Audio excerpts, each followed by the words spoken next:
If you're interested in Toronto condos or you want to know what it's like to rent or to buy or just want to see what the market trends are, this is the video for you. Stay tuned. If you haven't been here before, my name is Gabriele Battista from Homes into Reality. I have the passion and the interest and the love to help first-time buyers achieve their first-time buying goals and become future homeowners in the Toronto real estate market. So that's you. If you are the future homeowner and you want to become that first-time buyer, in the description you have my phone number, my email, and a link to book a call with me.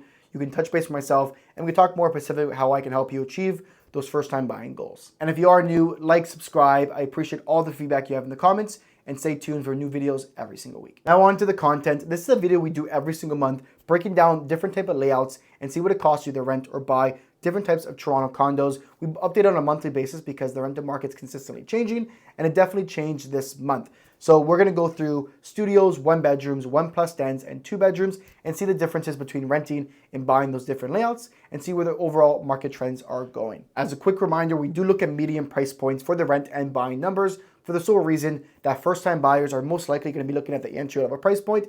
Even on the rental end, they likely are not gonna be looking at luxury properties. So this is giving us an accurate representation on maybe how much money we want to get that property of choice. Now let's get started. We're gonna start with our studio condos, and then we'll start with the renting numbers and then go into the buying numbers. For a studio condo, we're looking at a median price point to rent of $1,950 a month.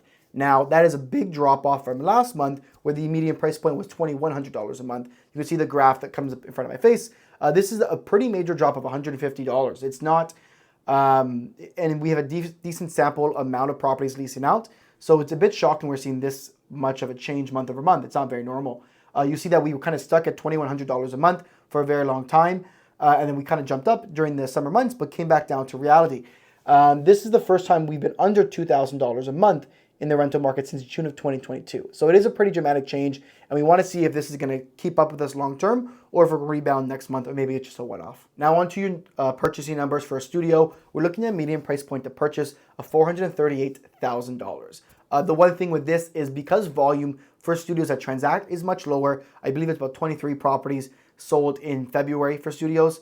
It's not always reliable information. We want to look, if we see the graph in front of us, there's a lot of jumps and lots of bounds, and the prices change a ton. So we want to look long term where prices are going. We're down about $12,000 for studios month over month, but I think it's important to note that how this changes, let's say on a 3-month level or a 5-month level. Now moving on to your 1 bedrooms. Now your 1 bedrooms is not as dramatic as your studio properties.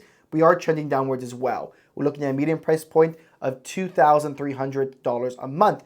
And that's lower than a lot of price points we've seen for a while. The last time we saw a price point around this was in July 2022, where we were just under $2,300 a month. We've tended to hover around the $2,400 and the $2,500 a month for 1-bedroom condos. You'll see the graph in front of me that we've stuck at that $2,400 a month for almost a year and a half. We had some times above that, but we really haven't gone back to $2,300 for over a year and a half. So it's definitely showing a change and a softness of the rental market for 1 bedrooms. Back Gabriele Battista. I obviously didn't do this on the proper day. I forgot to do the 1-bedroom purchasing numbers. We're looking at a median price point of purchase for a 1-bedroom condo at $549,000. That's up about $8,000 from last month. But if we see the big graph in front of my face, it follows a very similar trend to last year. We're seeing some very minor increases in those purchasing prices.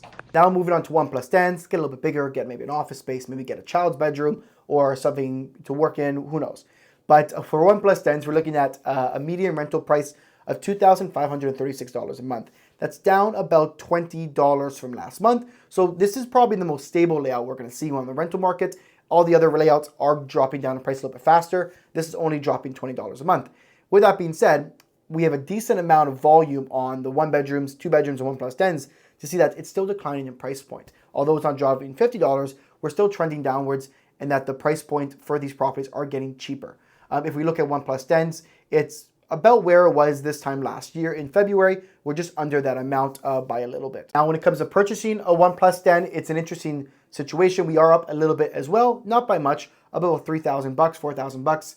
We're looking at a median price point of $622,000 to purchase a 1+ den in the city of Toronto. If we look at the graph overall, we are below where we were this time last year. You'll see that around this time last year, prices did jump up a good margin from January to February, and they slowly increased throughout the year.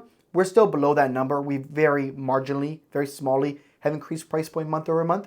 but we are lower or cheaper than the prices that we saw on 1+10s this time last year. I'd be curious to see if we do follow a similar trend where we see small increases for the rest of until about May, but only time will tell on that end. And lastly, we have our 2-bedroom condos, a very popular layout by all means. We're looking at a median price point to rent a 2-bedroom in Toronto at $2,972. This is the first time we've dropped in over a year under $3,000. We're barely under $3,000, but it's the first time in a while that we've dropped under that price point. You'll see by the big graph in front of my face that usually around this time, the 2 bedrooms are a little bit more volatile. So it's more normal for us to see increases and decreases, as you can see by these months. But by this time last year, the increase of rents have started at this point. We haven't seen that just yet. The fact that we're seeing decreases and not stability shows maybe it's a little bit of a softer rental market going in the future. And when it comes to purchasing these same type of condos, it's a bit of a switch. It's actually the most transacted floor plan that we typically have. Just over 300 2-bedroom condos have sold in the month of February. We're looking at a median purchase price of $725,000. That's up $25,000 from last month. Although it'd be unfair for me to say that all condos went up $25K month over month, but we definitely are seeing a more interest in that 2-bedroom condo. And because it is the most transacted condo, it's important to see that we're seeing the increases in price in this floor plan first because the most demand is there. We are overall year over year still below where we were this time last year. We are seeing some increases, but if you see that orange line, we saw some major increases from January, February of 2023. So we're definitely seeing increases, but not the same as years past. So let me give you my overall thoughts on both renting and buying different types of Toronto condos. On the renting end, it's very clear that prices have been coming down. Slowly but surely, some a little bit more than others.